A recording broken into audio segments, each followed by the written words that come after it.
لا الہ الا اللہ محمد رسول اللہ، لا الہ الا اللہ محمد رسول اللہ، لا الہ الا اللہ محمد رسول اللہ۔ اعوذ باللہ من الشیطان الرجیم، بسم اللہ الرحمن الرحیم۔ السلام علیکم ورحمۃ اللہ وبرکاتہ۔ پروگرام دینی و فقہی مسائل کے ساتھ ہم آپ کی خدمت میں حاضر ہیں۔ آج کے اس پروگرام کے لیے ہمارے پاس چند مختلف سوالات موجود ہیں جن کا جواب آپ سن سکیں گے مکرم محترم مولانا ظہیر احمد خان صاحب سے اور مکرم محترم مولانا منصور احمد ضیاء صاحب سے۔ سوالات میں جو سوال آج کے اس پروگرام میں سب سے پہلے ہم پوچھیں گے منصور ضیاء صاحب سے، اس کا تعلق ہمارے روزمرہ کے کھانے پینے کی جو ضروریات ہیں، گوشت کا استعمال جو ہے، جس میں اسلام نے حلال اور حرام کی جو ہے وہ تمیز بتائی ہے، اس حوالے سے ہے۔ تو منصور صاحب، سوال یہ ہے کہ کون سے جانور ایسے ہیں جو کھانے کی اجازت ہے اور کون سے ایسے جانور ہیں جن کی ممانعت ہے؟ اس کے متعلق یہ اصول قرآن کریم سے پتہ لگتا ہے کہ 4 چیزیں بنیادی طور پہ حرام ہیں، جس میں ایک تو المیتہ یعنی مردار ہے، پھر الدم یعنی خون، اور تیسری چیز ہے لحم الخنزیر یعنی سور کا گوشت، اور ما اہل بہ لغیر اللہ یعنی جس پر وہ جانور جس پر خدا کے علاوہ کسی اور کا نام لیا گیا ہو تو اس کو بھی اسلام نے حرام قرار دیا۔ تو یہ بنیادی ایک اصول اور نصیحت قرآن کریم نے بیان فرما دی۔ پھر احادیث میں بھی بعض جانوروں کے کھانے یا نہ کھانے کے متعلق ارشادات ملتے ہیں۔ چنانچہ حضرت صلی اللہ علیہ وسلم نے فرمایا کہ کل ذی ناب من السباع، کہ ہر وہ درندہ جو شکاری ہے، جو کینائن ٹیتھ رکھتا ہے، تو ہر کینائن ٹیتھ والا یہ علامت بیان فرما دی اسلم نے کہ جس کے ذی ناب وہ درندہ جو کچلیوں والا ہے وہ حرام ہے، کیونکہ وہ شکار کر کے کھاتا ہے۔ اور پرندوں میں سے فرمایا کلّ ذی مخلب من الطیر، کہ پرندوں میں سے ہر وہ جانور جو پنجے سے شکار کرتا ہے تو وہ حرام ہے۔ تو گویا ایک بجائے اس کے کہ نام لیا جاتا ہر درندے کا، ہر جانور کا اور ہر پرندے کا نام لیا جاتا، ایک اصول حضرت صلی اللہ علیہ وسلم نے بیان فرما دیا کہ اس اصول کے مطابق ہر شکاری درندہ اور ہر شکاری پرندہ حرام ہے۔ اور حدیث میں ایک اور مزید بھی وضاحت آئی ہے کہ جو پالتو گدھے ہیں ان کا گوشت بھی نہیں کھانا چاہیے، کیونکہ وہ بھی ممنوع ہیں۔ اور الفاظ میں پڑھ دیتا ہوں کہ نہا عن لحوم الحمر الاہلیہ، یا ایک جگہ الانسیہ بھی ملتا ہے۔ تو یہ 3 چیزیں ہو گئیں۔ اسی طرح اس کے بعد سمندری جو کھانا ہے اس کے متعلق فرمایا کہ الحل میتۃ، کہ اس کا مردار جو مطلب مچھلی ہے یا اس سے جو پانی کے جانور ہیں وہ حلال ہیں، وہ درست ہیں، اس میں کوئی ایسی ممانعت نہیں۔ تو گویا کہ ہمارے پاس یہ اصول آ گیا کہ وہ اشیاء جن کا ذکر احادیث میں یا قرآن کریم میں ہو گیا ہے اور جن سے بتا دیا گیا کہ وہ منع ہے، وہ سب کی سب منع ہیں، باقی چیزیں جائز ہیں۔ اسی اصول کی طرف حضرت مسیح موعود علیہ السلام نے کئی مرتبہ اپنی تحریرات میں اشارہ فرمایا کہ الاصل فی الاشیاء الاباحۃ، کہ اصل اشیاء میں حلت ہے، یعنی کہ اصول یہ ہے کہ ہر چیز جائز ہے، حتیٰ یدل الدلیل علی التحریم، یہاں تک کہ حرمت پر کوئی نص قطعی موجود ہو یا کوئی دلیل واضح دلیل موجود ہو تو پھر وہ حرام ہو جائے گی۔ یہاں پہ میں یہ بھی عرض کرنا چاہوں گا کہ اگرچہ بعض چیزیں حلال ہیں، جائز ہیں کھانے کے لیے، لیکن اللہ تعالیٰ نے جو خدا تعالیٰ چونکہ صرف مسلمانوں کا خدا نہیں پوری دنیا کا خدا ہے، تو اس نے یہ بھی ساتھ فرما دیا کہ یا ایھا الناس، اے لوگو، کلوا مما فی الارض حلالا طیبا، کہ حلال کے ساتھ طیب کی شرط لگا دی کہ حلال ہو لیکن طیب بھی ہو۔ اب طیب کی مختلف تشریحات ہر انسان کے لحاظ سے، ہر ایک کے مزاج کے لحاظ سے، پھر ہر قوم کے لحاظ سے طیب کی مختلف آپ تشریحات کر سکتے ہیں کہ کسی کے مزاج کے مطابق نہ ہو، یا مثلاً ایک شخص ہے اس کو شوگر ہے، اب میٹھا کھانا ویسے تو جائز ہے لیکن شوگر والے کو ڈاکٹر یہ نصیحت کرتا ہے کہ تمہارے لیے یہ چیز طیب نہیں ہے، تم نہ کھاؤ. تو گویا حلال اور طیب اس میں یہاں سے ہم ڈیفرینشیٹ کر سکتے ہیں، اس کو ہم سمجھ سکتے ہیں کہ اس میں کیا فرق کیا ہے. کسی کے لیے کوئی کھانا جو ہے کھانے سے الرجی ہو جاتی ہے، اب وہ حلال تو اپنی جگہ پہ ہے لیکن وہ اس کے لیے طیب نہیں ہے، اس کو وہ سوٹ نہیں کرتا. بالکل. اس لیے تو اسی طرح بعض کھانے ایسے ہیں کہ جو ایک قوم میں مشہور و معروف نہیں ہوتے، وہ نہیں کھائے جاتے، تو ان کے متعلق بھی یہی ہے کہ اگر ان کی طبیعت کراہت کرتی ہے تو نہیں کھانے چاہیے. حضرت صلی اللہ علیہ وسلم ایک مرتبہ ایک دعوت میں گئے تو آپ کے سامنے گو کا بھنا ہوا گوشت پیش کیا گیا. تو آنسر نے پوچھا کہ یہ کیا چیز ہے؟ تو انہوں نے کہا کہ گوشت ہے گو کا اور بھنا ہوا، بڑا مزیدار، بڑا لذیذ انداز سے. تو آنسر نے فرمایا کہ میں نہیں کھاؤں گا. اور وجہ کیا پیش کی؟ وجہ آنسر نے یہ بیان فرمائی کہ یہ میری قوم کی زمین میں، سرزمین میں نہیں پائی جاتی، اس لیے مجھے اس سے کراہت. اسی جگہ پہ حضرت خالد بن ولید رضی اللہ تعالیٰ عنہ بیٹھے ہوئے تھے، تو انہوں نے دیکھا یا رسول اللہ حرام تو نہیں ہے؟ ان کا حرام نہیں ہے.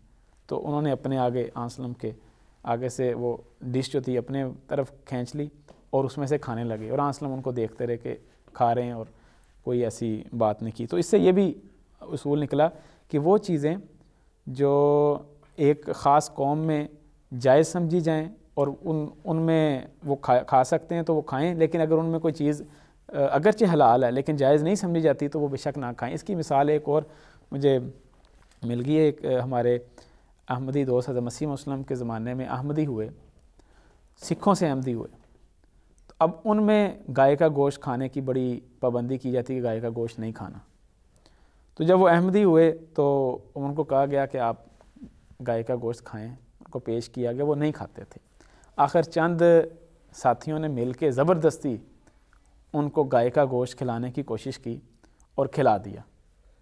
تو ان کو اتنی کراہت آئی کہ انہوں نے کیا کر دی، مطلب ان کی چونکہ ساری زندگی انہوں نے نہیں کھایا گوشت، تو ان کی قوم میں، ان کے ماحول میں اس چیز کو پسند نہیں کیا. اگرچہ چیز حلال تھی ان کے لیے لیکن چونکہ وہ ان کی قوم میں یہ رواج نہیں تھا، اس وجہ سے انہوں نے اس کو نہیں کھایا. تو اسے یہ بھی پتہ لگتا ہے کہ رواج کو بھی مد نظر رکھنا چاہیے. ایک جگہ ہے وہاں پہ گھوڑے کا گوشت کھایا جاتا ہے، ایک جگہ ہے وہاں پہ گھوڑے کا گوشت نہیں کھایا جاتا.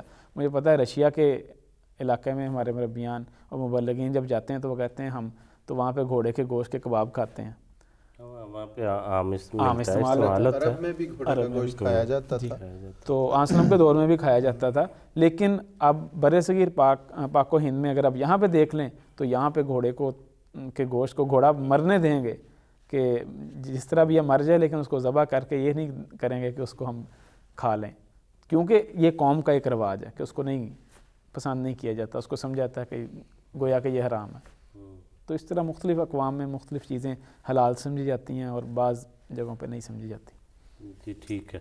تو منصور صاحب میں کہ دوسرا حصہ جو ہے اس سوال کا یہ پوچھنا چاہتا ہوں کہ اب ان ملکوں میں رہتے ہوئے اس طرح سے تو گوشت اویلیبل نہیں ہے کہ ہر بندہ خود لے کے ذبح کرے، یا ایسے کوئی دکاندار ان کو ملیں جو خود وہاں پر ذبح کر رہے ہوں اور تکبیر پڑھ کے اسلامی طریق کے مطابق. بڑی جو ہیں وہ مارکیٹیں ہیں، سٹور ہیں، جیسے کوئی بھی آپ جو ہے مشہور برانڈ جو بھی نام لیں ان کا، تو وہاں سے جو گوشت ملتے ہیں ان کے بارے میں کیا حکم ہے؟ وہ حلال ہیں، حرام ہیں، ان کا استعمال درست ہے، غلط ہے؟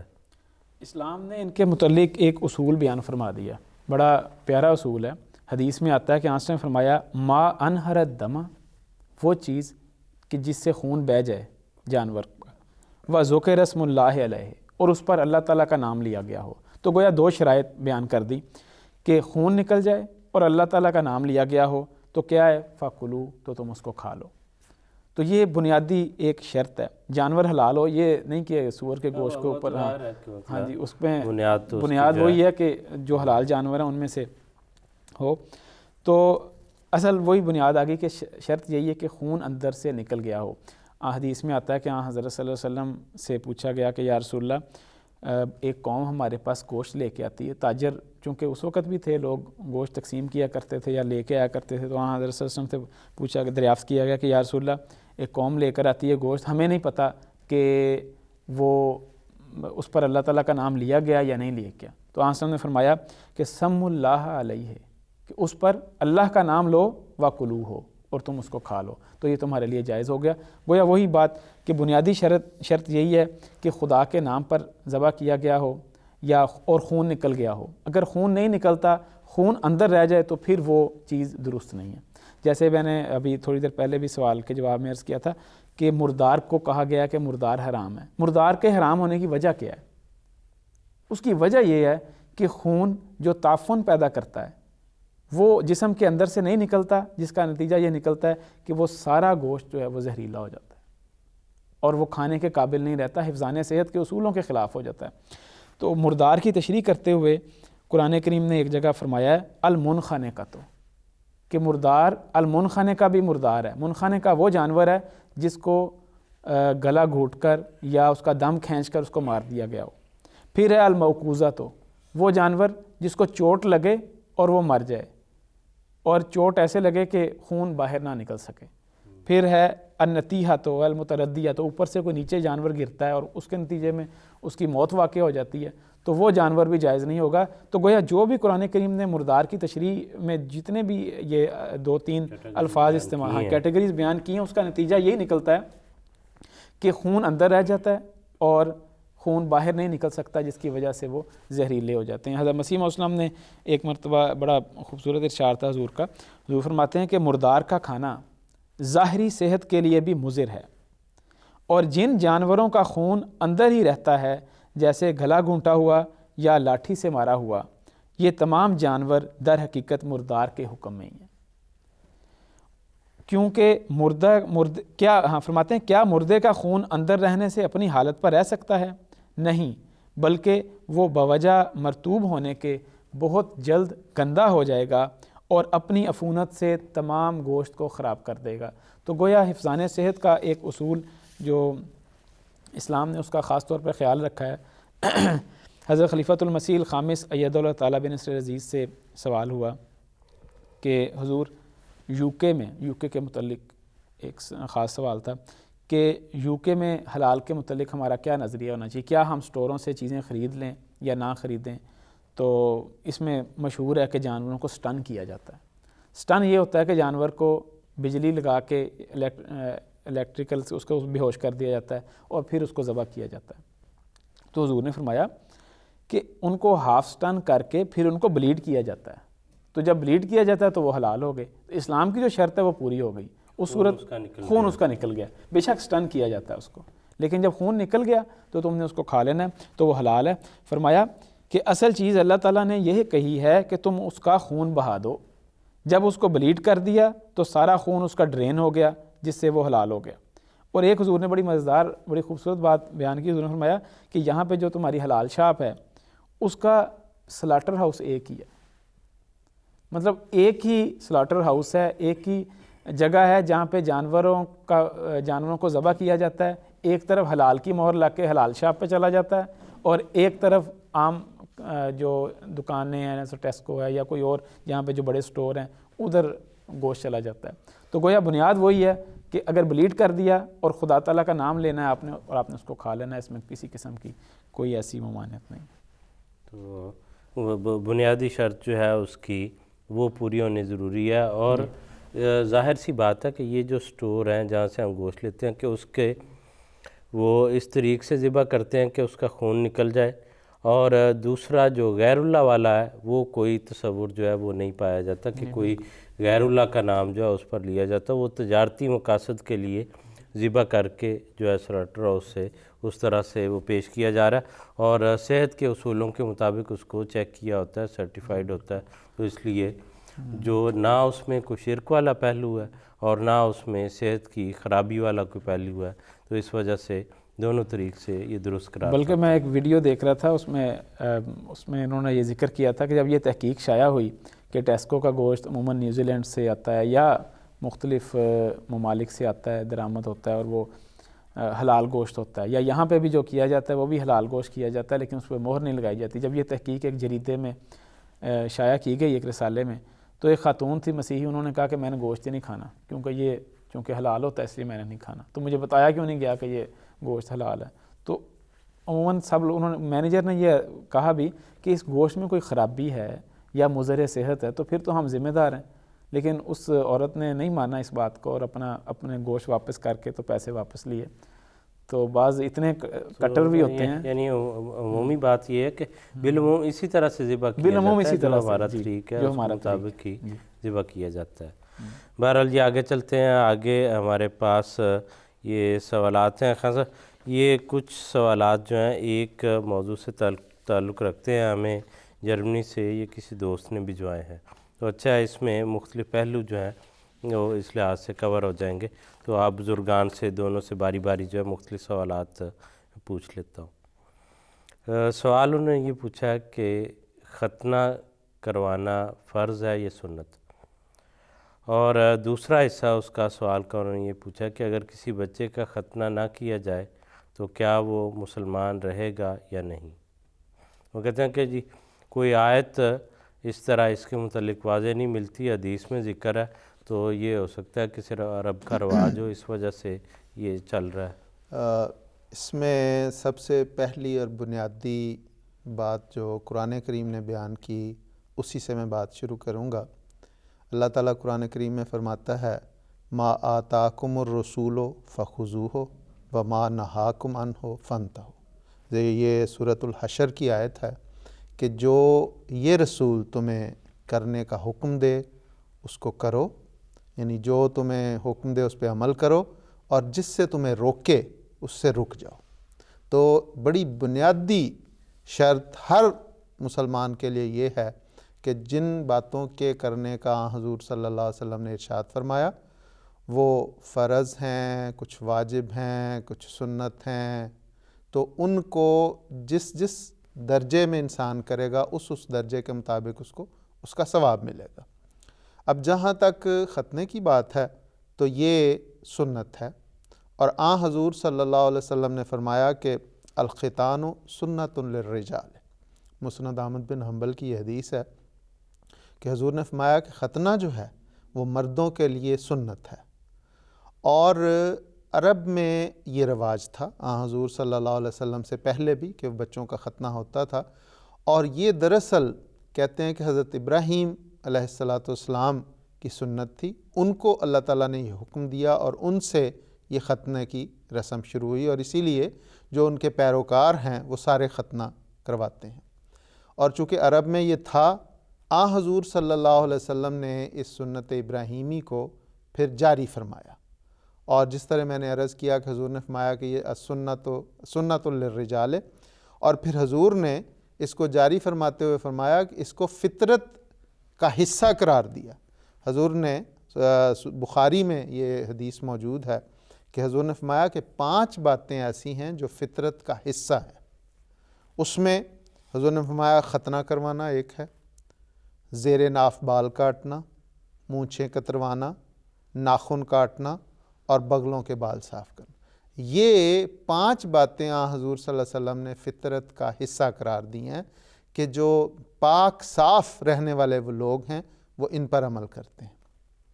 اور اسی طرح حضور صلی اللہ علیہ وسلم نے صرف یہ کہا نہیں بلکہ عملاً بھی اس سنت پہ عمل اس طرح کر کے دکھایا کہ حضور کے ہاں جو حضور کے نواسے ہوئے حضرت فاطمہ علیہ السلام کے جو بچے تھے حضرت امام حسن اور حضرت امام حسین رضی اللہ عنہما، ان دونوں کے حضور نے ختنے کیے اور اس طرح اس سنت کو جاری فرمایا.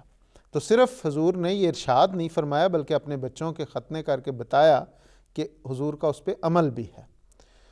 حضرت مسیح موعود علیہ السلام سے یہ بات ثابت، حضور نے بھی اس کو وضاحت فرمائی ہے، اور اس سے بڑی خوبصورت یہ بات بھی پتہ چل جاتی ہے کہ اگر بڑی عمر کا کوئی شخص ختنہ مسلمان ہوتا ہے تو اس کے لیے ضروری نہیں ہے، کیونکہ اس کے لیے پھر ایک اور فرض چیز آ جاتی ہے. حضور ایک شخص، یہ حضرت ڈاکٹر میر محمد اسماعیل صاحب رضی اللہ تعالیٰ عنہ کی یہ روایت ہے جو سیرت المہدی میں بیان ہوئی ہے. وہ روایت کرتے ہیں کہ ایک شخص 75 سنگھ ریاست جموں کے تھے، وہ قادیان آ کر مسلمان ہو گئے. نام ان کا شیخ عبدالعزیز رکھا گیا۔ ان کو لوگ اکثر کہتے تھے کہ ختنہ کروا لو۔ وہ بیچارے چونکہ بڑی عمر کے ہو گئے تھے اس لیے ہچکچاتے تھے اور تکلیف سے بھی ڈرتے تھے۔ حضرت مسیح موعود علیہ الصلوۃ والسلام سے ذکر کیا گیا کہ آیا ختنہ ضروری ہے؟ تو حضور نے اتنا خوبصورت جواب دیا۔ حضور نے فرمایا بڑی عمر کے آدمی کے لیے ستر عورت فرض ہے، یعنی ننگ کا ڈھانکنا جو ہے وہ فرض ہے، مگر ختنہ صرف سنت ہے، اس لیے ان کے لیے ضروری نہیں کہ ختنہ کروائیں۔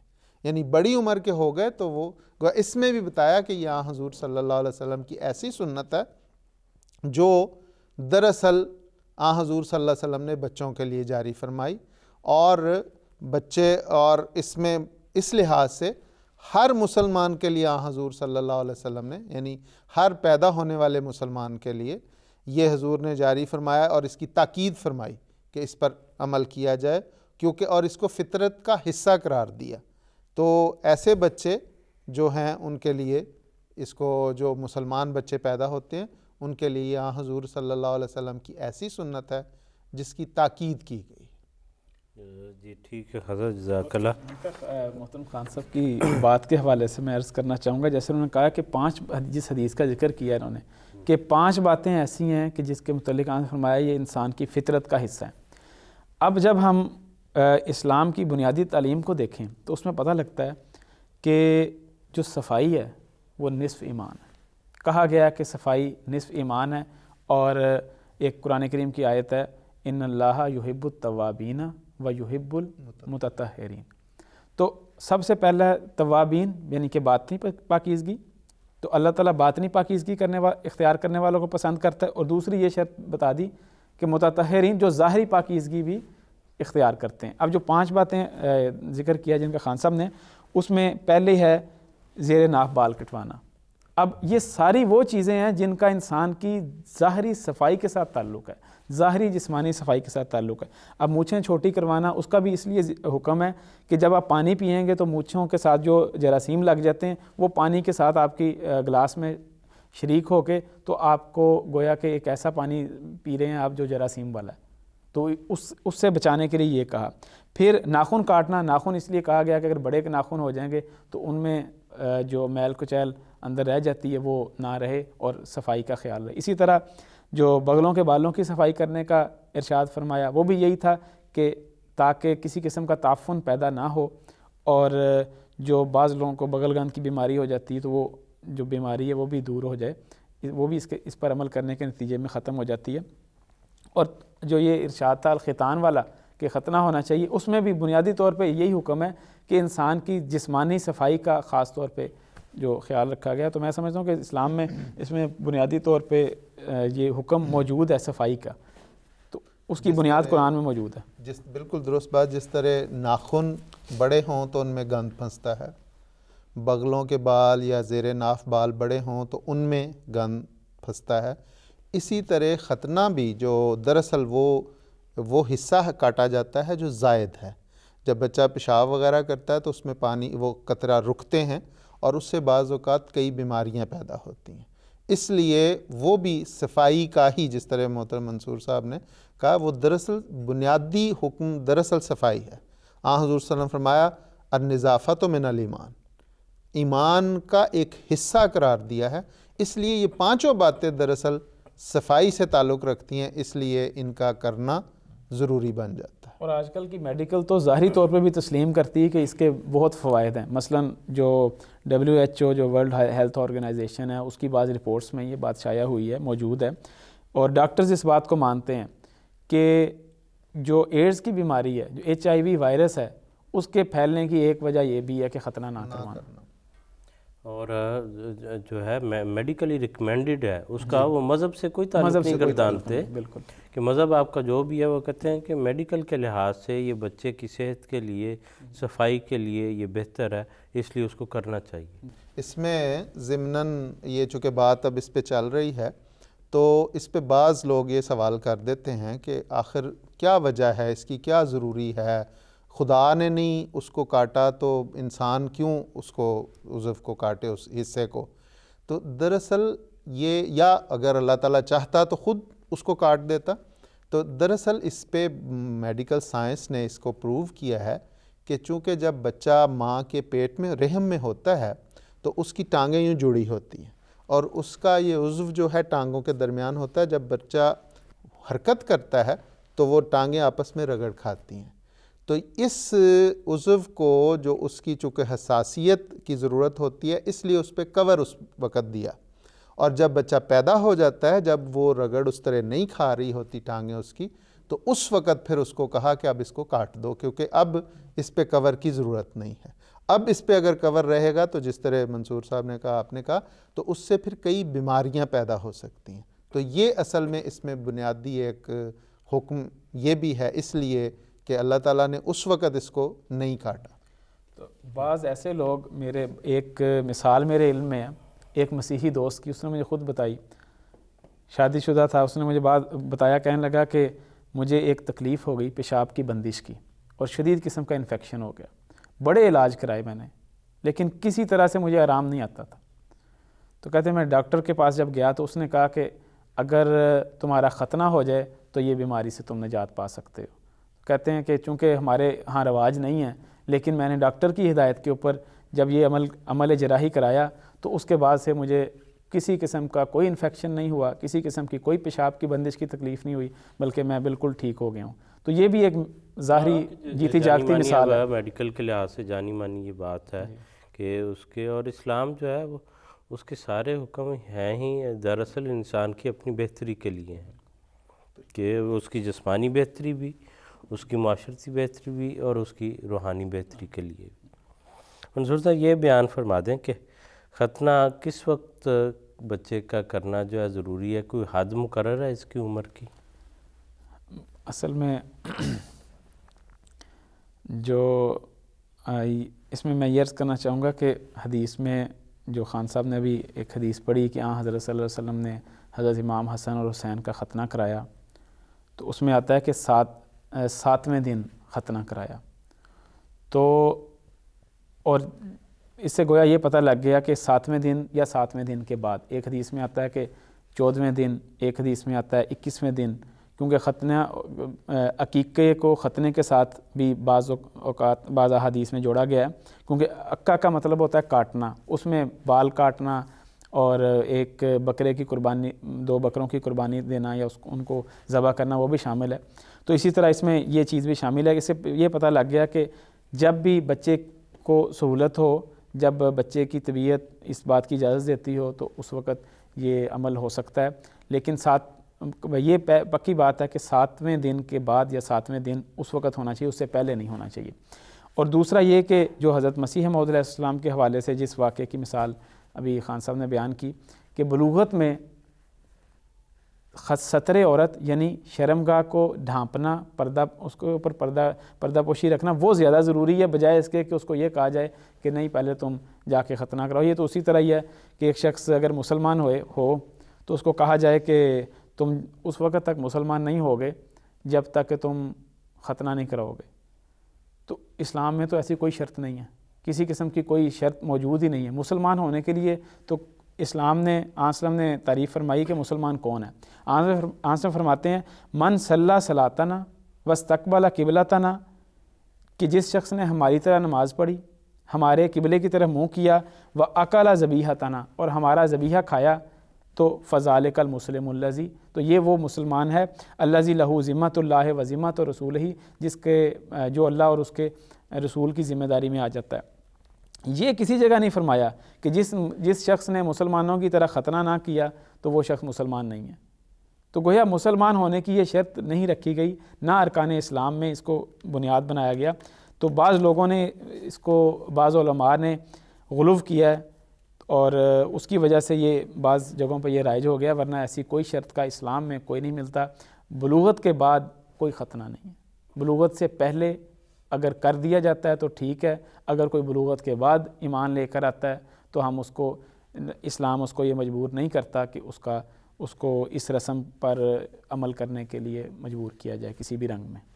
عرب میں بھی یہ رواج تھا کہ وہ بچے کا بالغ ہونے سے پہلے ختنہ کرتے تھے. بعض احادیث میں ذکر آتا ہے, حضرت ابن عباس کی روایت ہے, کسی نے پوچھا کہ تو انہوں نے بتایا کہ یہ اس وقت کا واقعہ جب میرا ختنہ ہو چکا تھا اور میری اتنی عمر تھی۔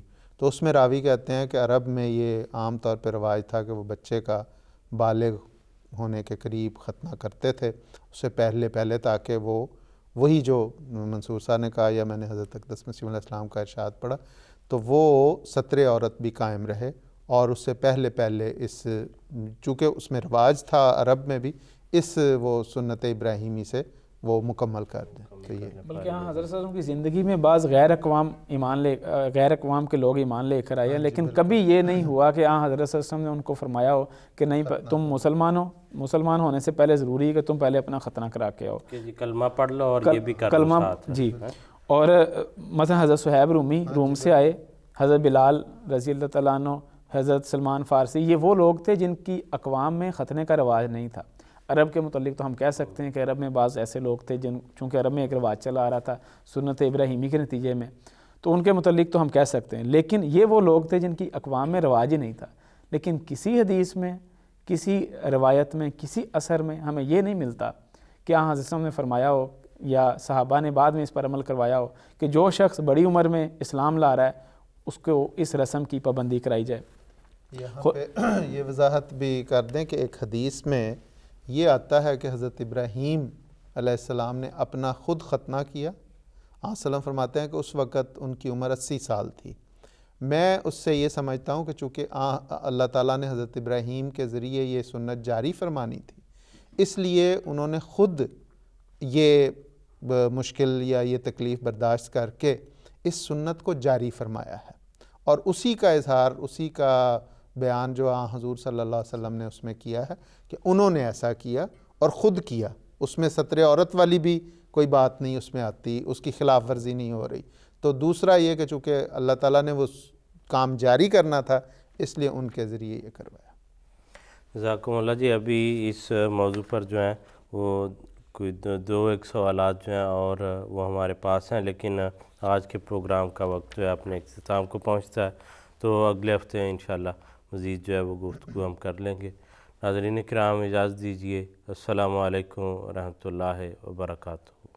لا الہ الا اللہ محمد رسول اللہ، لا الہ الا اللہ محمد رسول